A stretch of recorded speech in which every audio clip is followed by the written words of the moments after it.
mi abuela, su mamá de Yacán.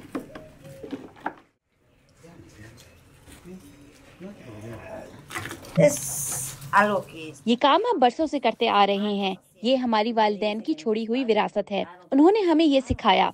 हमारे लिए ऐसा है जैसे हम उनके कपड़े बदलने आते हैं, जैसे जैसे वो दिन करीब आता है।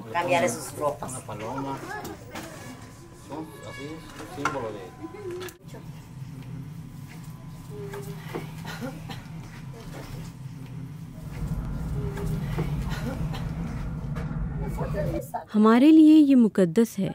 बहुत से लोग कहते हैं कि ये सिर्फ हड्डियां हैं, लेकिन हमारे नज़दीक ये हड्डियां नहीं बल्कि मुकद्दस बाकियात हैं।